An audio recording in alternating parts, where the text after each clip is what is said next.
We are April and Scott, creators of NaughtyGym.com, and this is the Naughty Gym Show. For years, we've been fitness and nutrition coaches to thousands of people through our commercial gyms and online platform.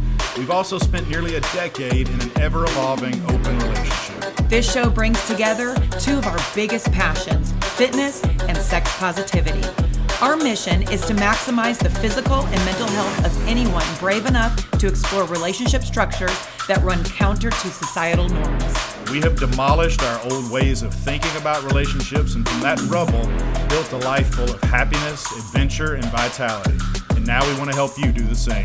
So hop on the treadmill, start the show, and let us teach you how to never stop playing.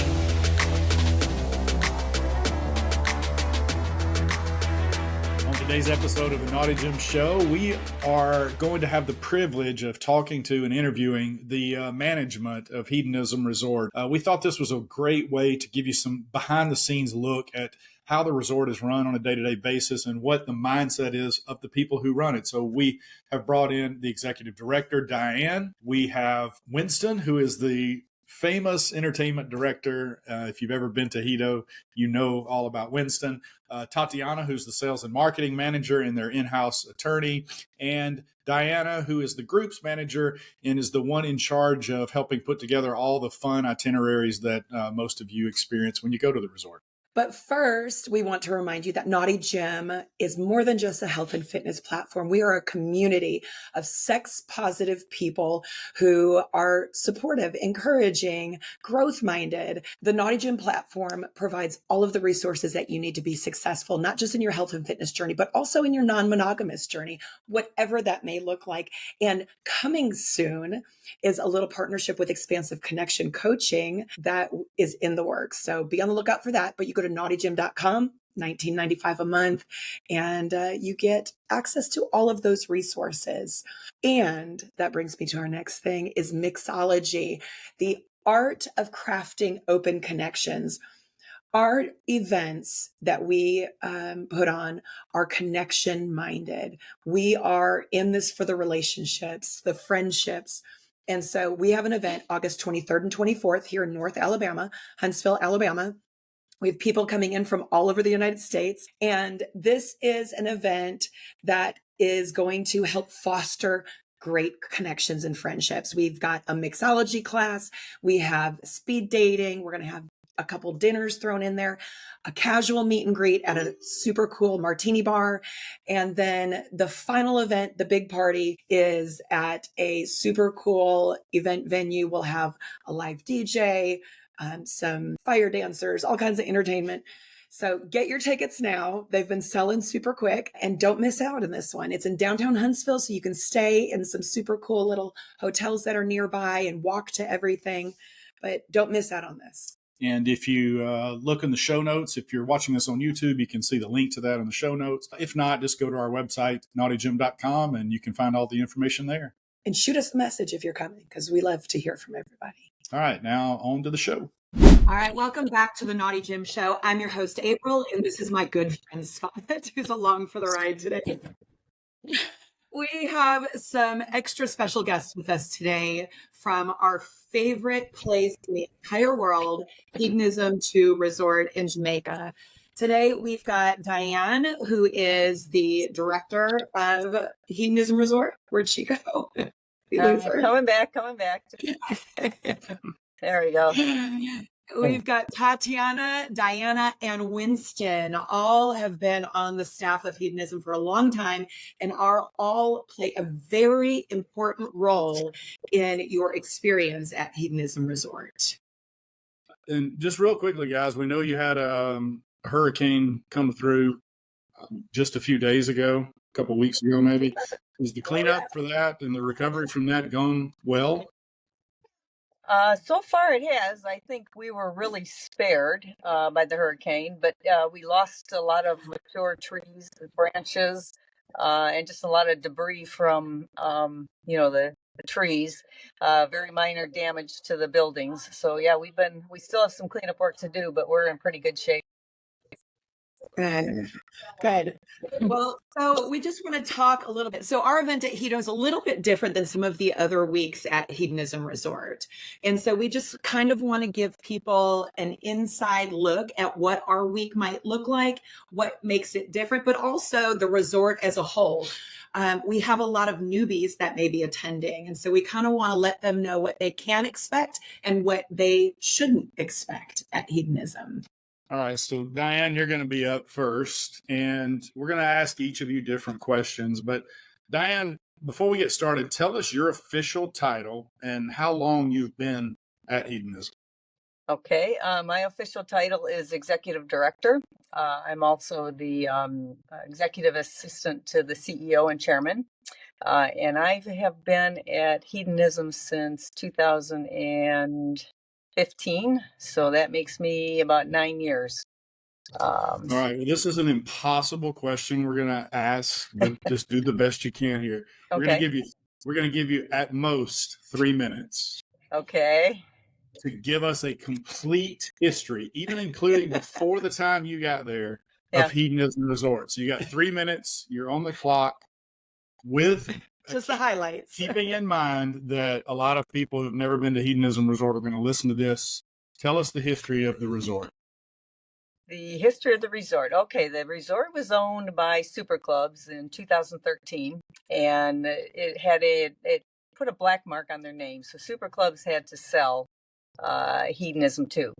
And Harry, my brother-in-law, has been a guest here for many years before that, and he couldn't see just letting this beautiful place go to waste. So through a lot of hoops and tricks and such, he was able to buy the resort. So he's owned it since 2013. He asked me to come help him with the resort, and I said no, and he said yes, and I said no, and he said yes, and finally I said yes. So I came down and started helping Harry with some things here. So since then, Harry has changed a lot of things of what it used to be.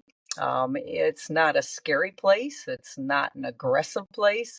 It's just really a place where people come. You know, my idea is that it's people with so many life responsibilities that they come to look for a place just to chill out and hang out and, you know, be a regular person. We get a lot of guests from, you know, all over the world, quite a variety, a lot of, you know, professional people, people of all walks of life. And you come down and you get in the nude pool and everybody is just a person. And there's no Gucci watches, there's no fancy suits, there's no, you know, status, no titles, and everybody can just really be a person. So it's a very unique place.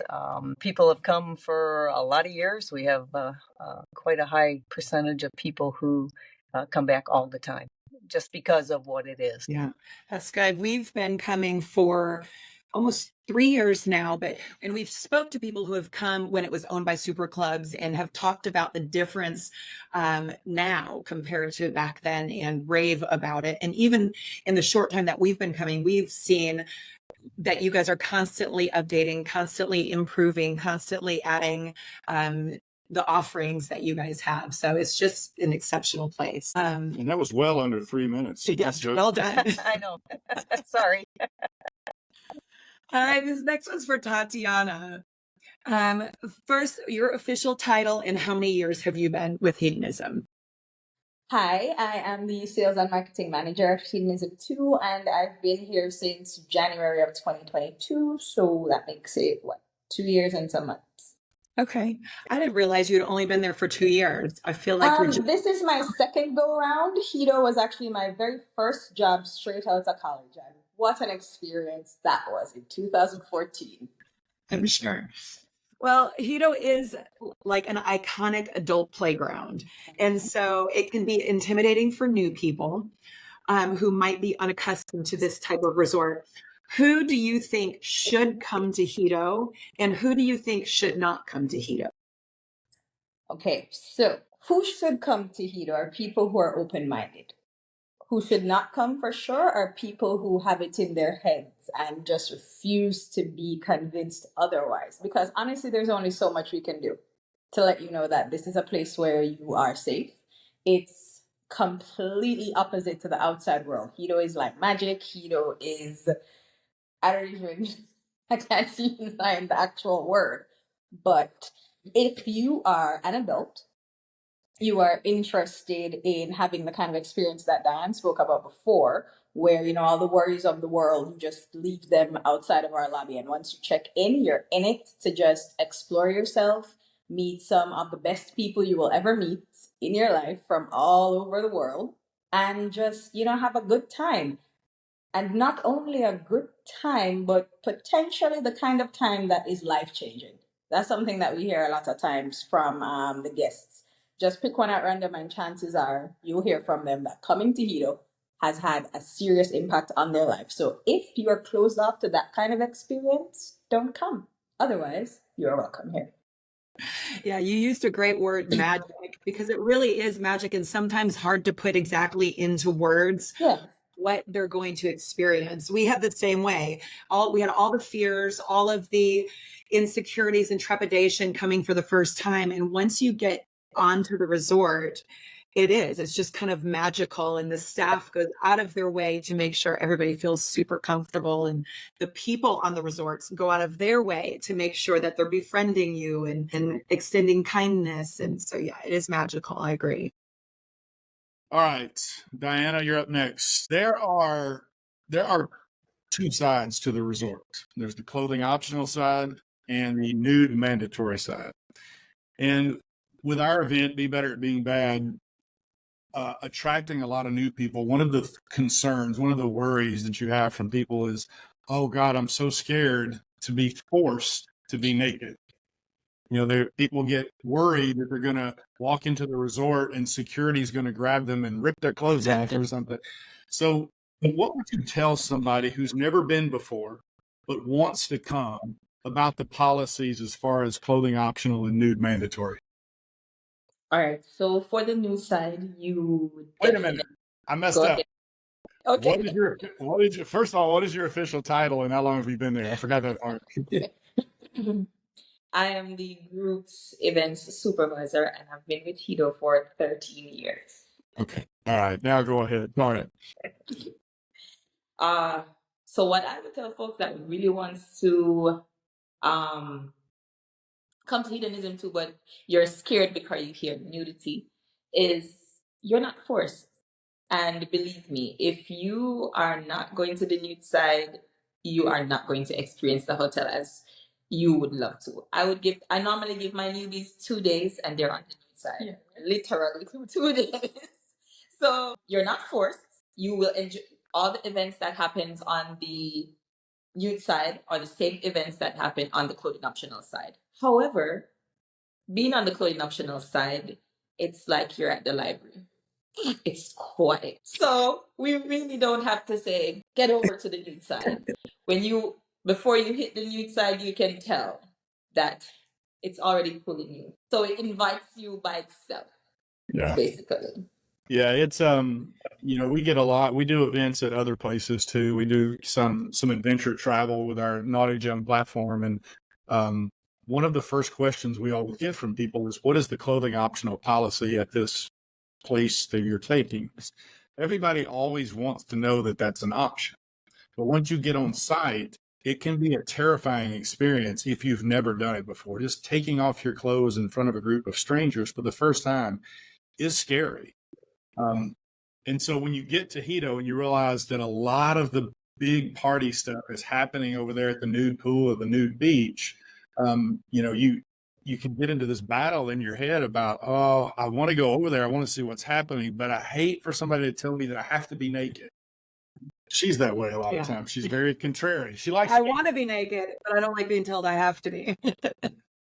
But there is something magical in the air in there about once you get over there and get your clothes off and get in that pool, something happens and it all becomes second nature to you. Yeah. Okay. I didn't know if that was a question. That wasn't really it. None of us knew if that was a question he was asking or not. Yeah, I do have a little story if you can use it or not. But there was probably about a year or so ago, there was a couple that came to Hedo, first time ever, and they left after 2 weeks, and they posted a trip report. And it had like 19 things, 1, 2, 3, blah, blah, blah, blah, blah, blah. Just all the good things and fun things they did. And then number 19, you get to number 19. And the last one on their trip report said, wearing clothes sucks. So, they realized they had to get on that bus and go back to the airport. And they just, it was really a saddening situation for them.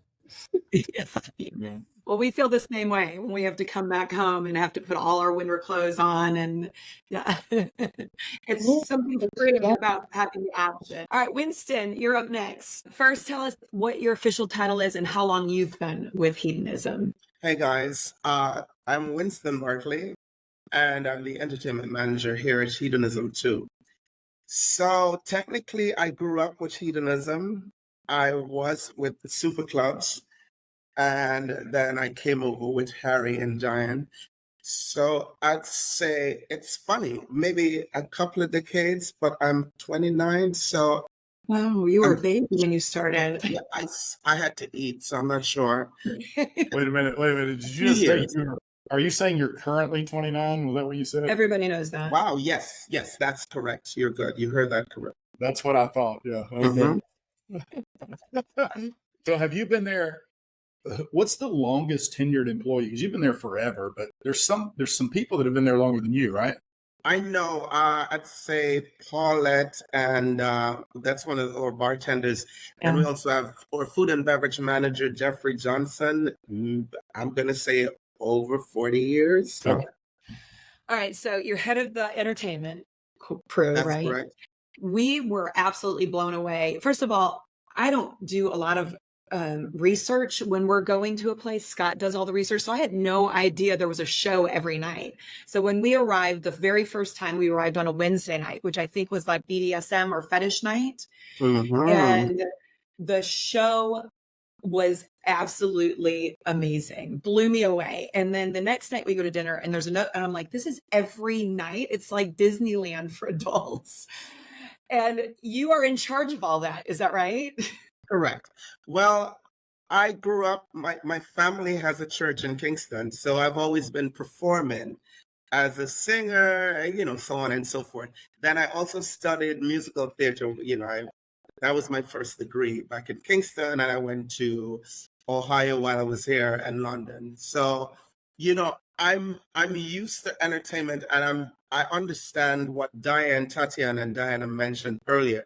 The world meets at Hedonism too, and so everything we do here is engineered for their protection and 150% satisfaction. I'm in charge of doing the research to come up with the themes, the weekly themes and so on. Then I talk with the executive body and we say, okay, we'll go with these themes for this quarter, those themes and so forth. And then we choreograph the shows in accordance to the themes. You do a phenomenal job. Thank you. Thank you. And your whole team. So when you're on the property, the entertainment crew, they're interacting with guests. You'll see them sometimes sitting down at breakfast and talking to new guests, but they treat everyone the same. They are welcoming, they're helpful, they're looking out for people. Is that something that you train, or is that just something you're looking for when you're hiring them? It is something that I look for day one. Because you could be a fabulous performer. However, if you're not a people person, it makes no sense. You won't survive hedonism too. A lot of people are great at performing and so forth, but they don't want to talk to the guests. That sucks. Am I allowed to say that? Yeah, absolutely. Okay, I didn't say much worse. Yeah, you can cut from this part. That's not good, We want everyone to feel the very same way. And this is why we don't believe in tipping and all these things. Everyone must be treated the same way. And once you come to Hedonism II, you must experience a life-changing, phenomenon. It puts you in that realm. You come to Hedonism II, and based on the staff and even your fellow guests, you won't want to go anywhere else. Well, you guys say welcome home when people come, and it does. It feels like an extension of your family because you go there and you're seeing the same staff, because your turnover rate is not very high at Hedonism. We see the same people every time we come. Most of them remember our names somehow. The woman in the dining room that cooks omelets remembers how Scott likes his Jackie. omelet every single time he comes. I Mhm. mean, it's just exceptional service. Incredible. Thank you. And it's funny that you mentioned Jackie, because even with the bartenders, how they remember the drinks, you know, they see you once, and then the times you go with them, they already have your drinks ready. Yeah. You know, which so is crazy. it's fantastic. It's incredible that somebody has that kind of memory, because honestly, I don't remember how I like my omelets. I'll get up there and start to go home, and she goes, "I got you." So Well, that's fine. I'm gonna have to give you some classes with Jackie when next you come. Yes. All right, Diane, back to you. And you touched on this a bit a minute ago, but you and Richard, if I understood the story right, both left engineering jobs, more traditional careers in the States, to come run a resort for your husband, Richard's brother, Harry, who is the CEO. Why did you leave a job like that? Something that's probably, at least from the outside, could be considered a more secure, traditional position, and then come take a job running a resort. And since you've done that, what are the changes that you've seen, or that Harry wanted you to make Hedo such a welcoming place? Okay, let me start why we left our engineering jobs. And the question is, why not?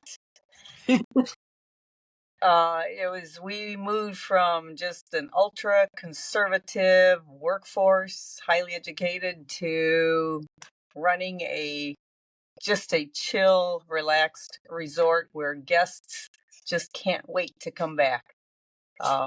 So Harry wanted to instill his methods on the resort. He wants the staff to be involved and engaged, and to work with the people and make improvements, and to really offer the best experience we could offer to our guests. So our number one priority is always first safety, but then the guest experience, which includes the staff experience as well. In addition, we, having the engineering backgrounds have really helped, because we inherited a resort that is really old. Infrastructure is really poor.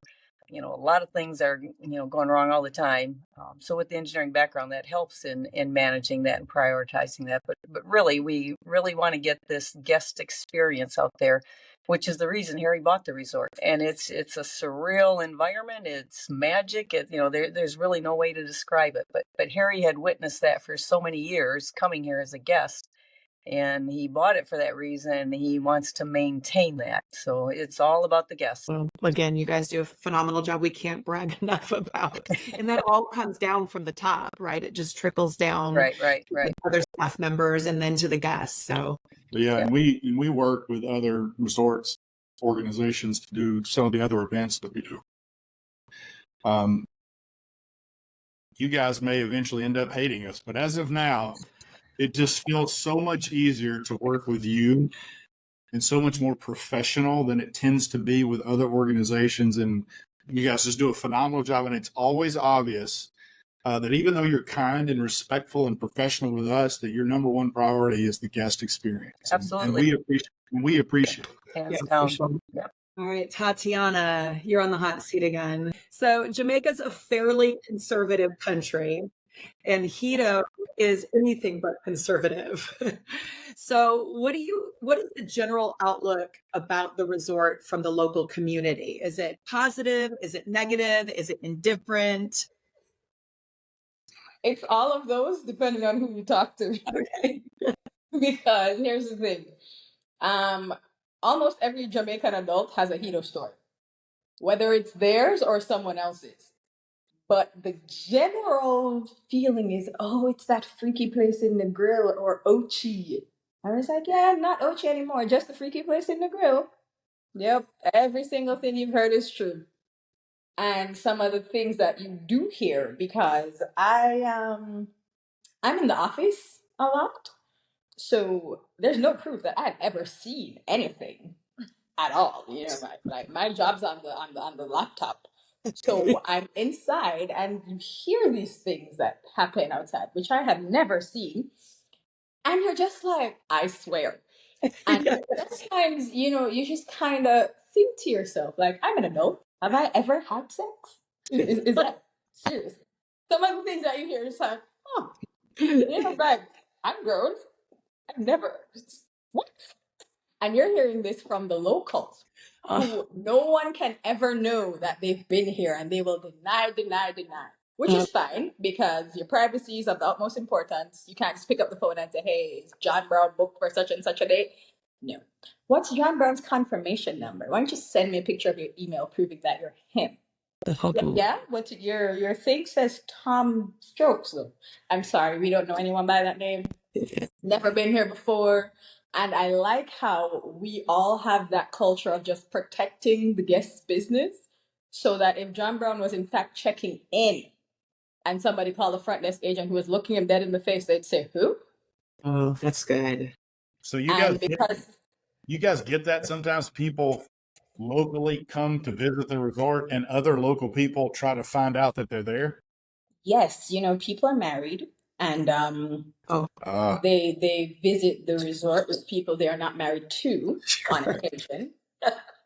And yeah, also sometimes people have a particular level of standing in some social circles. You turn on the news, you read the paper, you see them, but then you also see them here. Yeah. But in Jamaica, we have a saying, see and blind, hear and deaf, which translated into English is, you can see but be blind, you can hear but be deaf. It's not your business. We're here to provide a guest service, so we do our best and keep it moving. Well, you guys do a really great job of helping protect people, not just local Jamaicans, but everybody's anonymity, as far as no cell phones out, like especially at the nude pool, the security will put stickers over the camera on the phone, and people, if they want to take pictures, will walk over to a resort next door or go down the beach and take some vanilla type pictures. And can I just interject to say that I have a love-hate relationship with that particular thing, because I'm the sales and marketing manager for what I'm telling you hands down is the best resort in this town. Yeah. Right? However, there's a TripAdvisor ranking. We never seem to move like up to number 1, and it irks me, because these people, some of them who are coming, their privacy is so important that when they say, I'm going to Jamaica, they have to tell them someplace else, and they go and they take these pictures, and they will never, ever, ever leave a TripAdvisor review, but they will always come back. Yes. And I just want to hit number 1, so that when I'm talking to my counterparts from the other all-inclusive resorts, I can be like, in your face, I've been telling you for years. Unfortunately, I don't really see that happening. Yeah, that's the kind of thing you just never think about when you're in running a place like this, is that you want to score high on the TripAdvisor rankings, but most people are not going to be willing to leave you a review because they don't want anybody accidentally knowing that. Well, and we've struggled with that some too. When we host events and take a group picture, 3 people out of 60 will show their face. So we're like, we had a great time, and there's a picture of 3 people, and we're like, really, there was a big crowd, we promise. But I found out since coming back that there's something called a morality clause that is put into many contracts for persons who are employed in the States and Canada. So of course I want to earn the bragging rights to tell people down the road about how great the place I work is, because everybody already knows. It's a given. It's just for the newbies who haven't been here, who are looking to TripAdvisor to say, oh, they're ranked just here?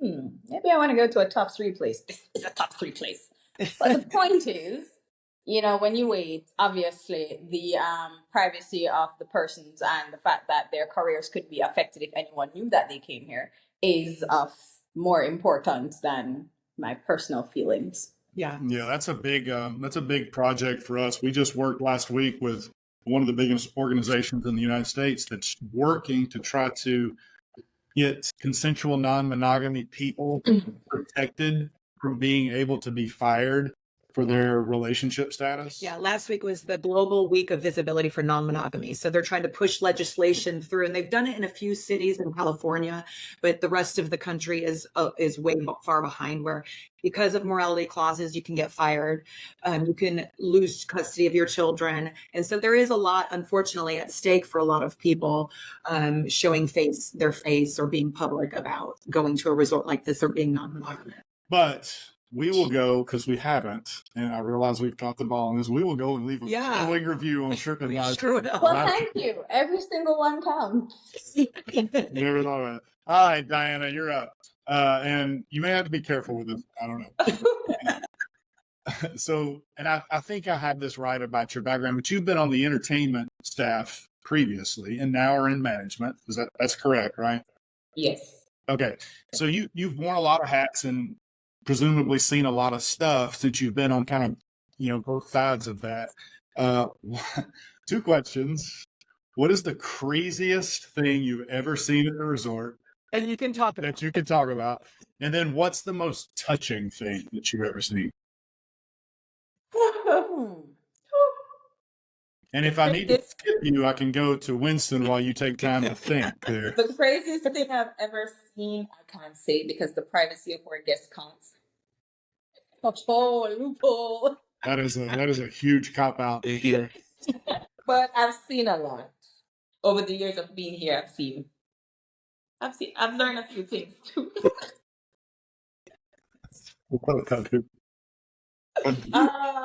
The most touching thing I've ever seen is this past hurricane. We had the guests that was helping, the staff. It was just so magical. It was like you went out there and you think, oh, I'm still on vacation. I don't have to do anything. And they were up and ready. They were cleaning the beach. They give back to the staff in terms of they donate a lot to the foundation. So that was really nice. I was like, so sweet. Yeah, that was the most touching thing. For the craziest thing I've ever seen, I can't say. Well, now, so just keep thinking, because I don't want you to mention any names. Okay, I'm going to think about it. If you come up with something, we should ask Winston the same thing. He's been there the longest, I think. Winston, can you share something that you've seen that is shareable without breaking anybody's anonymity?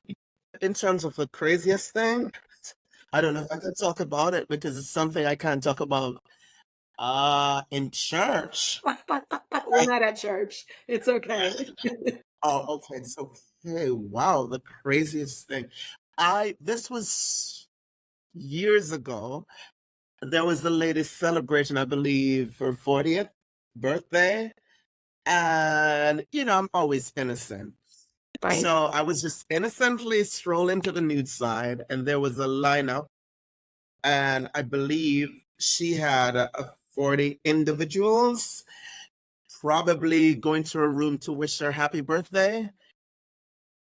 And the husband was there, and the greetings were good because she was up for breakfast.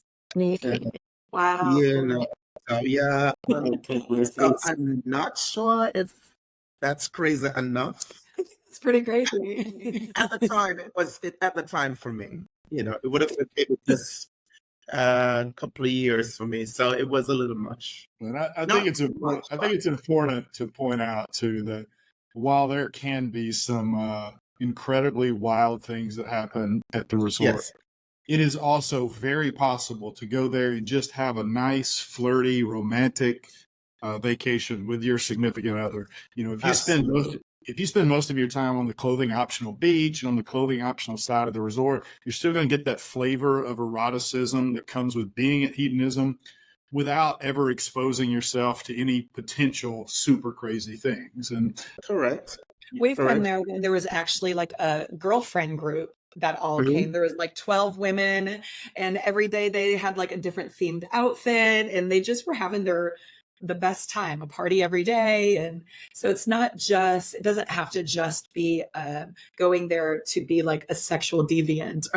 It can be whatever. It's what you make it. And we talk with the guests every day, so we know what they're into, their likes, what they're kind of, apprehensive about doing and so forth. And you know, we do the entertainment in accordance to what we feel or what we get from the guests. Because, yes, basically playing to the room. Mm-hmm. Yeah, the phrase we hear often, I don't know if you guys love this phrase or not, but is that Hedo can be as mild or as wild as you want it to be.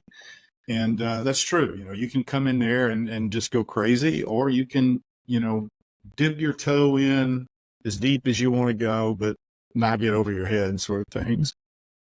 Yeah, All it's right. funny because I mean, I think it was last week, Wednesday, one of the guests, he was telling me that they had some church ladies in the audience on fetish night. And so, I mean, Wow. You took him to church. everybody comes there. And on stage, we weren't doing anything that they do elsewhere. So we may have to edit this next question out, and this is not on our list, but just out of curiosity, Winston, do you still go to church locally? I'm a missionary. I told you this the last time. I see what I do. I go and I encourage the folks that are not so innocent. Yes. So from time to time, I have my duties I have to fulfill. I can't tell whether that's horseshit. Whether it's worship or No, whether that's horseshit or not. oh, okay, I heard worship. I guess I'm just in my zone. Yes, it's worship. All right. So the final round of questions, Diane, you're gonna be last this time. So we're gonna start with Diana. Diana, you're responsible for the management. Most weeks at Hedonism, I think I'm right when I say this, is a composite of different groups that are coming. There's some people come on their own and just book individually, but a lot of people come attached to some kind of group, and you might have 3 or 4 or maybe even 5 groups there at a time. I don't know. And that's got to be difficult managing that, because all these groups, they'll buy a block of rooms and they'll sell it to their podcast listeners or their customers, whatever. And you've got to somehow magically balance all of the different wishes and desires of those groups. And we don't envy you in that position. But what would you tell somebody if they're looking to book for their very first time to come to Hedo, particularly if they're looking to book with a group? What's some easy advice you would give for a first timer? Always do your research. Go on our website, check out the other groups that's there, read the bios so you know what group is exactly in-house and the age group that's in-house as well. Yeah, because the very first time we came there, you guys brought us in on a Wednesday, and we stayed to a Wednesday. So we saw for like the first 3 days, there was a certain number of groups there. And then on Saturday, there's kind of a changeover. I think the first 3 or 4 days we were there, that Wednesday, the first Saturday, the average age might have been 60. And then the average age dropped on Saturday, and the new people came in to probably 45 or something. So it really matters. Your experience really matters depending on the group you decide to come with. All right, Tatiana, you're up next. So last year at Be Better Being Bad, on the last night the theme night was the Red Ball. And we did that in an effort to raise money for the Hedo Foundation. Can you tell everyone a little bit about the Hedo Foundation, what it is and what that does and how it impacts the resort? All right. So the Hedo Foundation is a separate legal entity, but it's basically the charitable arm of hedonism. It is very impactful ever since it started up, from what I understand. We ensure that the community benefits from all that hedonism's guests have to offer. And here's one thing that people tend to overlook. Some of the most generous people you will ever meet are hedonism guests. They have always been that way, and ever since the foundation it started up again with Fiona at the helm, what has happened is that we were able to direct a lot of donations that we received into the hands of those who are truly needy. So it benefits the community around us, school children. I know that the foundation has brought so many school supplies to so many kids who are unfortunately less fortunate. Wi-Fi, they've gone so far as to help with constructing entire buildings and doing repairs at schools. There are many ways that people donate. Like I mentioned, the groups, they play a large role in it. You have some very generous ones who come by and they just kind of send a note out to the people coming saying, hey, we're going to Hedo, pack your school supplies. And then Diana and Fiona, they have like heaps and heaps of bags and books, pencils, pens, crayons, storybooks, coloring books, like just everything you can think of that people would need to go to school. And the age ranges are from kindergarten all the way up to high school. What also happens is that there are bricks. We have a walkway in the courtyard, and I call it the Walk of Fame. And all of the brick sales you can purchase through the gift shop, and 100% or the front desk, and 100% proceeds of those bricks go directly towards the foundation. There is also, and this one is probably my favorite, to be fair. There is an artist by the name of Inara Blackwood, not her real name, just her artist name. And she recently started drawing erotic drawings, and she gifts them to the resort, and it's auctioned every evening. Not every evening. On every Tuesday evening. Also, like today's evening. Okay. So every Tuesday evening at our repeat guest cocktail party, when we're giving away a bunch of resort credits up to about $1,500, just show our appreciation. We have a little auction and people can bid, and sometimes it gets really crazy depending on who's in house. People, when they hear what the foundation is doing, not just for the community, but also in part for the staff. Because in the same way how you say that you come here and you see the same people all the time, people have been working here for decades and decades. And the people who work here for the most part, they don't want to leave. It's a great place to work, speaking for myself. And, the staff, they come here and these friendships are formed, they get to know people, and they're really excited, I should say, to know that by donating to the foundation, they're not just helping people off resort, but some of it is trickling down to the staff members who they love so much. I hope I didn't miss anything, but Diane can probably fill you in on any extra. That's fantastic. Yeah, we I think we ended up maybe raising around $1,500 at our Red Ball last year, but it's a learning experience for us to know how to run a fundraiser during the middle of an event on the resort and do a good job of it. And I'm really hopeful, because of all the great work the Hedonism Foundation does locally, that we can do a much better job of that this year at Red Ball number 2. But yeah, we really do appreciate the fact that the resort does that locally. That's outstanding. All right, Winston, this will be your last question. I hope you have an answer for this. Okay. When we last saw you, I remember asking you if there were ever any entertainment ideas you had ever had that you would have loved to have implemented, but never had the right set of people there that you thought would be accepting of it or whatever. Any harebrained idea you ever had that you never got to implement because we wanted you to do it at Be Better at Being Bad 2 in January of 2025. Have you come up with that idea yet? I've been working on some ideas, but you'll have to give me a bit of time to really, polish everything the right way. You have to understand, I've been in this for many, many, many years, so nothing is the first for me. The themes, the games, all of those things, people may rehash and so forth, but nothing is like new for me because I've been in it. I've been doing it. And with Hedo being the lifeblood of entertainment, give me a little time. I got something for you. Well, at some point, we may start pestering you with messages and constant reminders. Hey, we need something big this year. Last year, the thing that was, I know it wasn't exactly the first time you'd ever done this, but it was kind of unique to our event, was the halftime show we did at the football game where you brought the marching band in and stuff. And yes, that was fun. That was a lot of fun. Well, what was interesting is a lot of the people there weren't football fans, and so about as halftime's approaching, nobody knew what was coming for the halftime show, and people are coming up to us going, "Oh my God, whatever this football thing is you're making us watch is so boring. the halftime show better be worth it. And everybody came up to us after it was over and said, okay, I hate football, but it was worth the wait. Awesome. The halftime show was fun. Yes. So we're looking at something that's going to top that. Yeah. All right, Diane, last question.